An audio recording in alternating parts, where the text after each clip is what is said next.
TTD పాలక మండలిపై కేంద్ర మంత్రి బండి సంజయ్ తీవ్ర వ్యాఖ్యలే చేశారు. టీటీడీలో అన్యమతస్థులైన ఉద్యోగులను వెంటనే తొలగించాలని డిమాండ్ చేశారు. ఓటు బ్యాంక్ రాజకీయాలకు టీటీడీని ఉపయోగించవద్దన్నారు. తిరుమల తిరుపతి దేవస్థానం సత్రం కాదని టీటీడీ పాలక మండలి పద్ధతి మార్చుకోవాలని హెచ్చరించారు బండి సంజయ్. దురదృష్టవశాత్తు ఏంటంటే టీటీడీ ఈ దేవస్థానంలో దాదాపు 1000 మందికి పైగా ఇతర మతస్థులు. స్వామివారి మీద విశ్వాసం నమ్మకం లేదు. హిందూ సనాతన ధర్మం మీద వారికి ఆలోచన లేదు. ఆ సనాతన ధర్మాన్ని కాపాడాలి, సనాతనానికి అనుగుణంగా వ్యవహరించాలని చెప్పి ఆలోచన వరకు లేదు.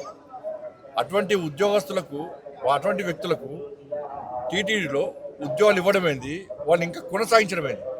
ఎప్పుడో ఒకసారి మార్పు జరగాలి. అరే గతం నుంచి ఉన్నారు వాళ్ళు, మేము ఏం చేయలేమంటే అది చాతకాంతనం అవుతుంది. పాలక వర్గానికి నేను ఘాటుగా చెప్తున్నాను, ఇటువంటి పద్ధతి మంచిది కాదు.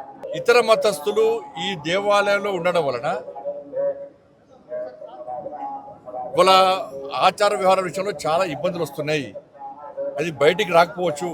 ఏదో సత్రం కాదు ఇది, అన్ని మతాలకు ఇవ్వడానికి ఏదో సత్రం కాదు. కాబట్టి జీతభత్యాలు ఇచ్చుకుంటూ స్వామివారి మీద విశ్వాసం నమ్మకం లేని వ్యక్తులను ఏ విధంగా మీరు ప్రోత్సహిస్తారు? దీన్ని పూర్తి స్థాయిలో ప్రతి హిందూ కూడా దీన్ని వ్యతిరేకిస్తాడు.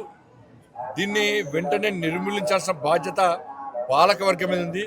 ఓట్ బ్యాంక్ పాలిటిక్స్ కోసం కూడా టీటీడీని ఉపయోగించుకుంటే అంతకన్నా మూర్ఖత్వం ఇంకోటి కాదు.